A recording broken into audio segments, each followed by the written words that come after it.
গাড়ির চালক বুঝলেন কিছু একটা গড়বড়, কিন্তু তখনই ঘটে গেল এক চাঞ্চল্যকর ঘটনা, যা এখন সারা দেশের মানুষের মনে আতঙ্কের ছাপ ফেলেছে।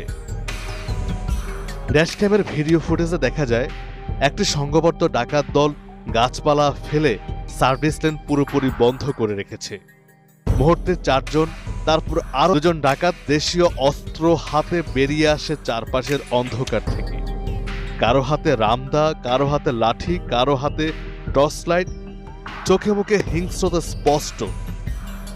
নিরস্ত্র যাত্রীরা তখন গাড়ির ভেতর আতঙ্কে জমে থাকা কাঁপা নিঃশ্বাস ধরে রেখেছেন।